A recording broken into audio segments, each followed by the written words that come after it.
वो उनकी शादी की सालगिरह का दिन था। पति पत्नी एक दूसरे से नाराज़ थे। कुछ देर पहले दोनों में किसी बात पर ज़ोरदार बहस हुई थी और ये नाराज़गी उसी का ही नतीजा थी। दोनों की शादी को 5 साल हो चुके थे। इन 5 सालों में उनका प्यार धुंधला पड़ने लगा था। प्यार की जगह शिकायतों ने ले ली थी।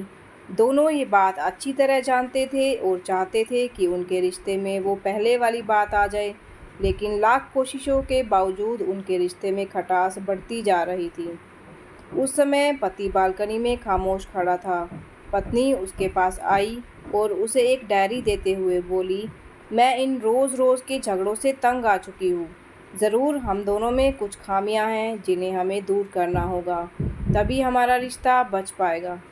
मैं चाहती हूँ कि अगले 1 साल में तुम्हें मुझ में जो भी कमियां दिखाई पड़े, वो तुम इस डायरी में लिख देना। मैंने अपने लिए भी एक ऐसी ही डायरी ले ली है जिसमें मैं तुम्हारी कमियां लिखा करूँगी। अगले साल अपनी शादी की सालगिरह के दिन हम एक दूसरे की डायरी पढ़ेंगे और उसमें जो भी कमियां लिखी होंगी उस पर चर्चा करेंगे और उन्हें सुधारने की कोशिश करेंगे। पति तैयार हो गया। वक्त गुजरता गया और 1 साल बीत गया। शादी की सालगिरह आ गई। दोनों एक दूसरे के सामने बैठे हुए थे। पहले पत्नी ने अपनी डायरी पति की तरफ बढ़ाई। पति डायरी के पन्ने पलटने लगा।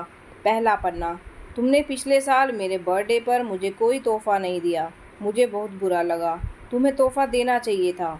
दूसरा पन्ना, जब मेरे मम्मी डैडी हमारे घर आए थे तब हमने मूवी देखने का प्लान बनाया था, लेकिन तुम उस दिन ऑफिस से देर से लौटे। मम्मी डैडी के सामने मुझे नीचा देखना पड़ा। तुम्हें वादा निभाना सीखना होगा। तीसरा पन्ना, मैंने तुम्हारे लिए इतनी मेहनत से स्वेटर बुना था, लेकिन तुमने तारीफ़ के 2 शब्द भी नहीं कहे। क्या मैं इस काबिल भी नहीं? इसी तरह डायरी के सारे पन्ने भरे हुए थे। पति ने जब डायरी पढ़ ली तब पत्नी बोली, मुझे लगता है कि अब से तुम ये गलतियाँ नहीं करोगे। पति ने हाँ में सर हिलाया। फिर पत्नी ने पति की डायरी ली और पन्ने पलटने लगी। पहला पन्ना खाली था, दूसरा पन्ना भी खाली था, तीसरा पन्ना भी खाली था। पत्नी ने देखा कि डायरी के सारे पन्ने खाली हैं। वह नाराज़ होते हुए बोली, तुम मेरी एक बात भी नहीं मान सकते। मैंने साल भर कितनी मेहनत से पूरी डायरी लिखी और तुम एक भी पन्ना नहीं लिख सके। पति ने कहा, आखिरी पन्ना खोलो, उस पर मैंने सब लिख दिया है। पत्नी ने आखिरी पन्ना खोला और पढ़ने लगी। उसमें लिखा था, डियर, चाहे तुमसे कितनी भी शिकायतें करूं, तुमसे जितनी बहस करूं, सच ये है कि मैं तुम्हारा दिल से आभारी हूँ, क्योंकि इतने सालों में तुमने मुझे और मेरे परिवार को बहुत प्यार दिया है। इसलिए इस डायरी में लिखने के लिए मेरे पास कुछ नहीं है। ऐसा नहीं है कि तुम में कोई कमियां नहीं, लेकिन तुम्हारे प्यार, समर्पण और त्याग के सामने वो सारी कमियां बौनी हैं।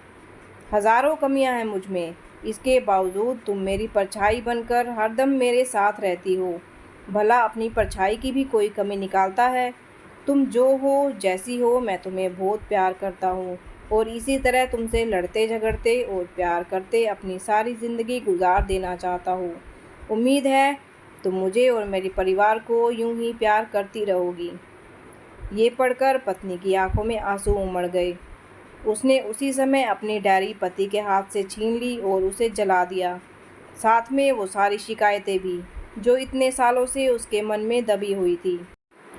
पति पत्नी दोनों ने फैसला किया कि वे जैसे हैं वैसे ही एक दूसरे को स्वीकार करेंगे, अच्छाइयों के साथ, कमियों के साथ और ढेर सारे प्यार के साथ। Thanks for watching friends.